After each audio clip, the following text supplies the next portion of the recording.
Hello বন্ধুরা, আগের দিন তোমাদের আমি রাউন্ড ঘের ফ্রকের কাটিংটা দেখিয়েছিলাম, স্টিচিংটা দেখাবো বলেছিলাম, কিন্তু সময়ের অনেকটা বড় ভিডিও হয়ে যাওয়ার জন্য স্টিচিংটা আমি আবার নতুন করে আলাদা ভিডিওতে দেখাচ্ছি।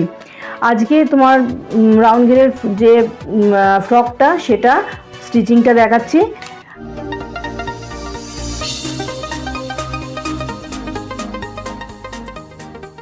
প্রথমে আমরা যে তলার পোর্শন, নিচের যে ঘেরটা, সেটা আমরা সেলাই করব। দেখো, আগের দিন দেখিয়ে দিয়েছিলাম কাটা। এই যে সোজা দিক আছে, সোজার ওপরে সবসময় উল্টো ফেলবে। যে কোনো জিনিস সেলাই করতে গেলে সোজার ওপরে উল্টো ফেলে সেলাই করতে হয়।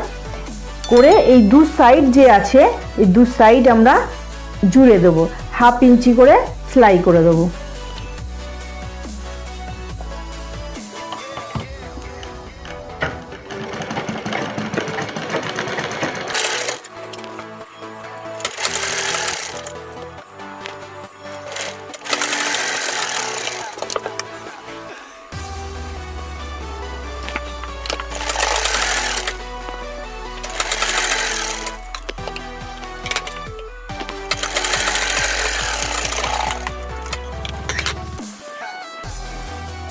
এই আমাদের ঘেরটা সেলাই হয়ে গেল। এই যে নিচের যে আছে, নিচের পোর্শনটা চাইলে তোমরা সরু করে সেলাই করতে পারো বা পিকো করে দিতে পারো। পিকো করলেও দেখতে ভালো লাগে। আর সরু করে সেলাই করলে প্রথমে একটা এরকম একটা সরু করে ফোল্ড দিয়ে সেলাই করে নেবে।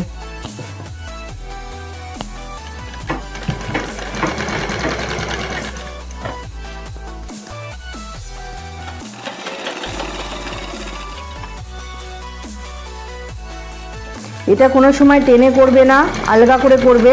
টেনে করলে পরে একটা কোঁচকানোর এসে যাবে, আর হালকা করে করলে দেখবে পরে যে তুমি যে আবার সেলাই করবে সে সেলাইটা সুন্দরভাবে বসে যাবে। যেহেতু এটা ঘোরানো রাউন্ড ঘের রয়েছে, অনেকটা রাউন্ড ঘের মানে হচ্ছে তেরচা কাপড় হয়ে যায়, ওই জন্য টেনে কোনো সময় কাজ করবে না।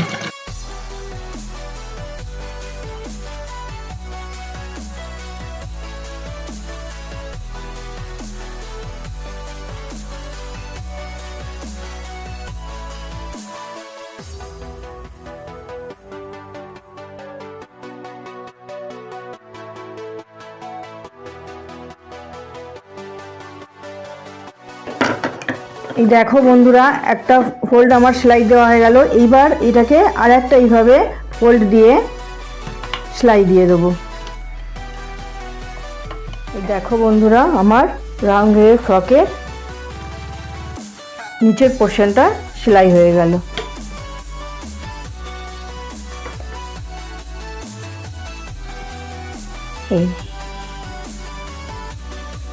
এবার আমি ওপর পাটটা সেলাই করব। এবার আমরা ওপর পাটের কাজটা করব। ওপর পাটের এই যে এটা হচ্ছে পিছন দিক, পিছন পাট, আর একটা হচ্ছে সামনের পাট। পিছন পাটের গলাটা যদি তুমি ফেলে কাটো তো সেভাবে কাটতে পারো, বা তেরচাপটি কেটেও করতে পারো। আমি তেরচাপটি কেটে নিয়েছি। এই যে এইগুলো হচ্ছে তেরচাপটি। এবার একটার সঙ্গে একটা এইভাবে জুড়ে নিতে হবে। এদিকে একটা কোণ থাকবে আর এদিকে একটা কোণ থাকবে, দুটো একদিকে থাকবে না, আর সোজার উপরে উল্টো বসবে। দিয়ে এইভাবে সেলাই করে নেবে।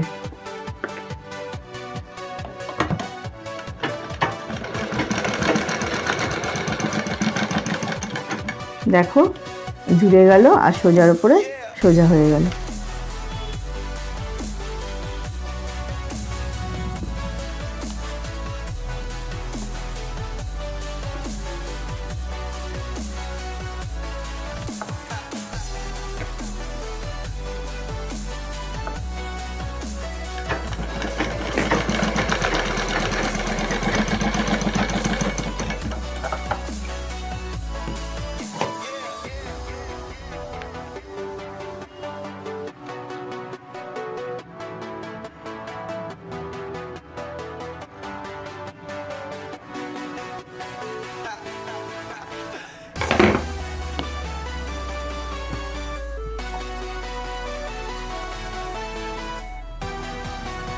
এবার পটিটা লাগিয়ে নেব।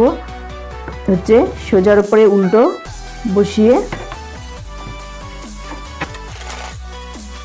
যারা মনে করো নতুন সেলাই করছো তারা কি করবে, এই যে যে জায়গাটা গলাটা ঘুরছে সেই জায়গায় একটা এইভাবে প্লিট দিয়ে নেবে। তাহলে কি হবে, গলাটা সেলাই করার সময় সেলাইটা ভালো হবে, মানে কুঁচকে যাবে না। প্রথম হাতে যারা করছো তারা, আর পটিটা কোনো সময় টেনে বসাবে না, আলগা করে করে বসাবে।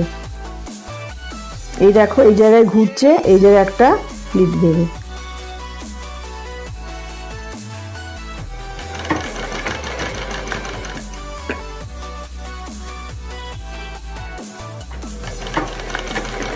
এখানে আমার একটু কাপড় কম হয়েছে, একটু জোড়া লাগাতে হবে তেরচা পটি।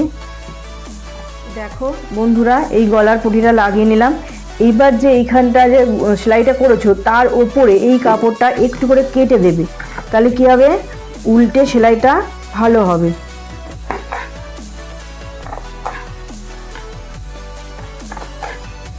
যেন সেলাইয়ের কাপড়টা না কাটে, তার উপর অবধি এটা একটু করে কেটে নেবে।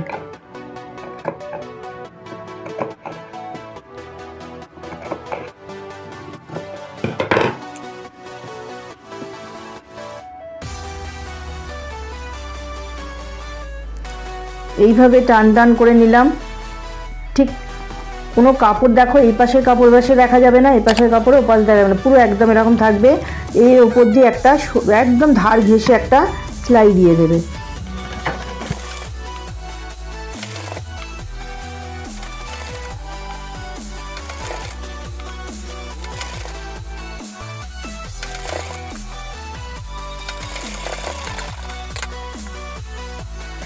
এটা তোমরা হেমও করতে পারো বা এরকম সরু করে একটা মুড়ে মেশিন দিয়ে দিতে পারো। হেম করলে একটু দেখতে ভালো লাগে, যেহেতু সেলাইটা বোঝা যায় না।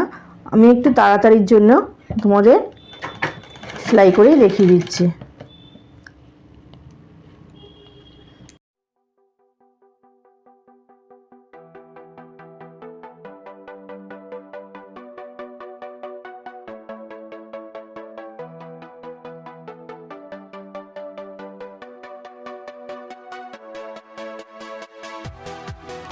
এই হয়ে গেল পিছন পাটের গলা। এবার করব সামনের পাটের গলা। দেখো আমি পটির কাপড় পুরো ফেলে কেটে রেখেছি, রেখে বসিয়ে নিয়েছি। এবার আমি এটা সেলাই করে নেব।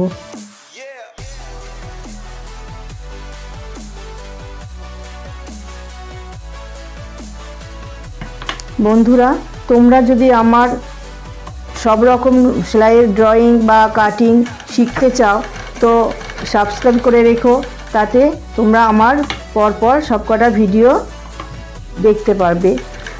আর ভালো লাগলে একটু লাইক করো।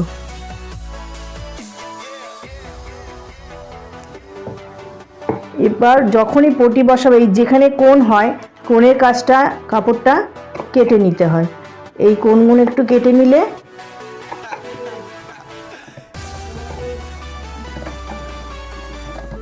রাউন্ড ঘুরবে যেখানটা, সেখানটা একটু কেটে নেবে।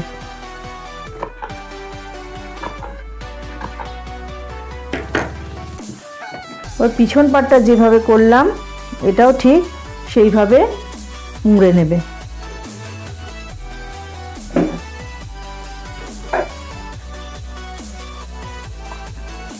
এইভাবে মুড়ে পুরো সেলাই করে নেবে ধার দিয়ে, যেরকম পিছনের এটা করে পাটে করেছিলে সেরকমই হবে।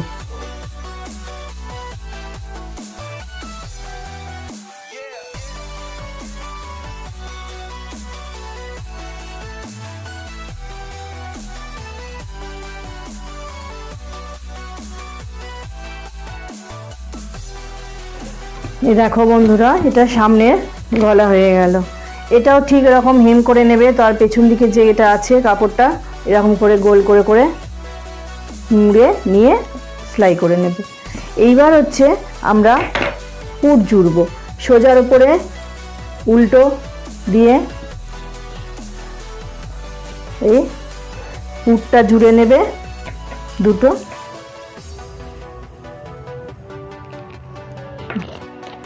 এবার বন্ধুরা আমরা কি করব, জামাটার ওপর পোর্শনটা সাইড সেলাই করে নেব। ঠিক আছে, আমি দাগ দিয়ে রেখেছি।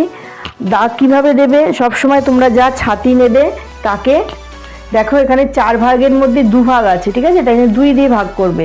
তাহলে 36 যদি 34 থাকে 2 দিয়ে ভাগ করবে, তাহলে 17 হচ্ছে 34 2 দিয়ে ভাগ করে 17, তার সঙ্গে 1.5 ইঞ্চি বেশি রাখবে, তাহলে 1 আর হাফ দিয়ে মানে 18.5 বেশি রাখবে। রাখার পরে যে কাপড়টা বেশিটা রাখবে সেটা দুপাশে ভাগ করে দেবে, ঠিক আছে। যদি মনে করো 2 ইঞ্চি বেশি আছে তাহলে এদিকে 1 এদিকে 1, এইভাবে করবে। কোমরেও ঠিক সেম একই নিয়ম করবে। এবার সেলাই করে নেবে। আমি দাগ দিয়ে নিয়েছি, এইভাবে দাগ দিয়ে নেবে, নিয়ে সেলাই করে দেবে।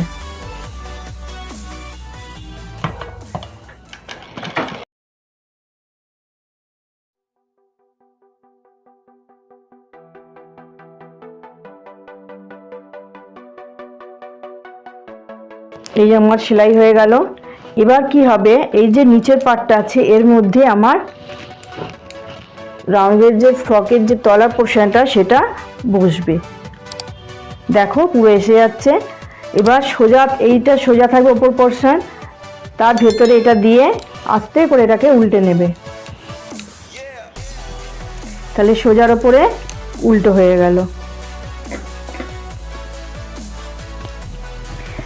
এই জামার যে এই যে সেলাইটা আছে, এই সেলাইয়ের কাছে এর যে সেলাইটা আছে একটা এইভাবে ধরবে, আর এই পাশেও এই সেলাইয়ের সাথে এই সেলাইটা একটা ধরবে।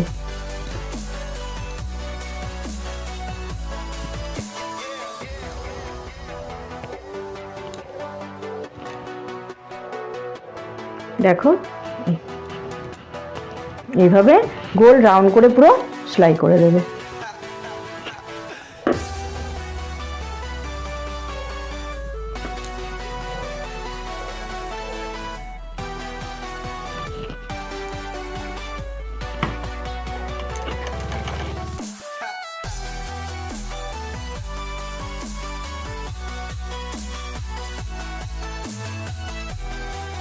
এই দেখো বন্ধুরা, আমার এই লাগানো হয়ে গেল, এই পুরো জামাটা এখানে কমপ্লিট হয়ে গেল।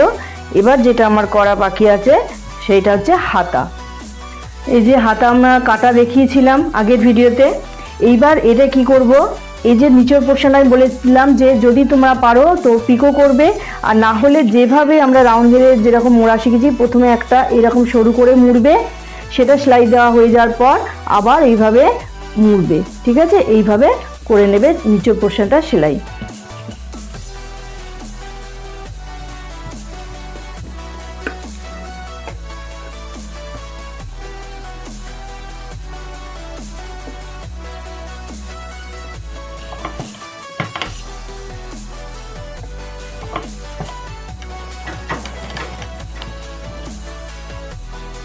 এটাও ঠিক রকম আলগা করে করে করবে। এবার হাতা লাগানোটা আমি দেখিয়ে দিচ্ছি।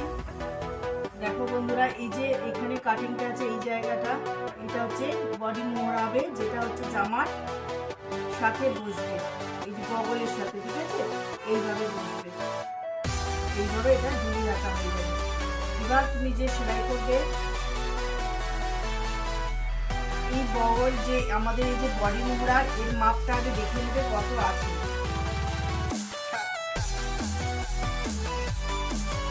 এইভাবে আস্তে করে দেখে নিলে 15-7 মতন আছে, আর এটাও ঠিক তোমার সেই মতন এখান থেকে রাখতে হবে। এইভাবে দিয়ে নিয়ে হলো 19, যেখানে 19 হলো সেইখান থেকে এইটা সেলাই করে দিই, তাহলে এই যে জুড়ে গেল এই হাতা, এটা হয়ে গেল নিচের পোর্শন, এটা হয়ে গেল উপর পোর্শন। এবার যে বগল যে বডি মোহরা বগলের যে একটু সামনের দিকে শেপ কাটতে হয়, যখন সমান থাকবে দেখবে এই যে দুটো সমান আছে, তখন সামনের পার্ট দেখবে যেটা সেই দিকে একটু 1/2 ইঞ্চি মতো ভেতরে দিয়ে একটু শেপ কেটে দিতে হবে।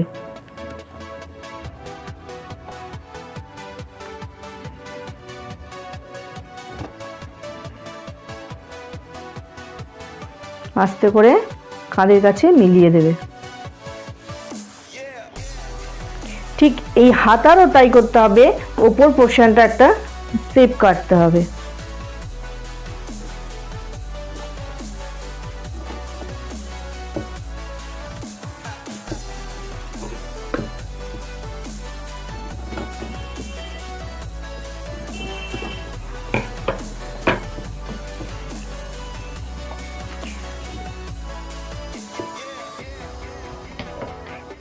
এবার যে হাতাটা পোর্শন থাকবে সেটা তোমার এই সামনের দিকে যে শেপ কাটা আছে সেইখানে বসবে। এইভাবে ধরে নেবে, নিয়ে জামাটার হাতার কাজটা একটু উল্টে দিলাম, তাহলে সোজার উপরে উল্টো সেলাই সুবিধা হয়ে যাবে।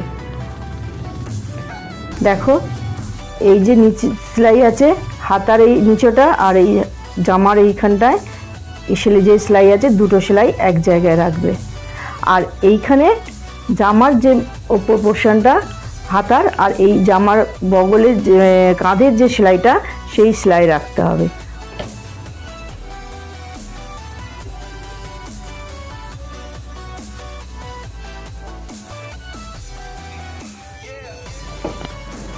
পারলে তোমরা হাতে আগে টেকে নেবে, তাহলে কি হবে জিনিসটা ভালোভাবে বসে যাবে।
দেখো বন্ধুরা, আমার এই যে হাতা বসে গেল।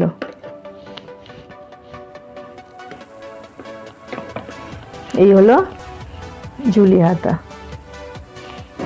এইভাবে পরের হাতাটাও বসিয়ে নেওয়া হবে।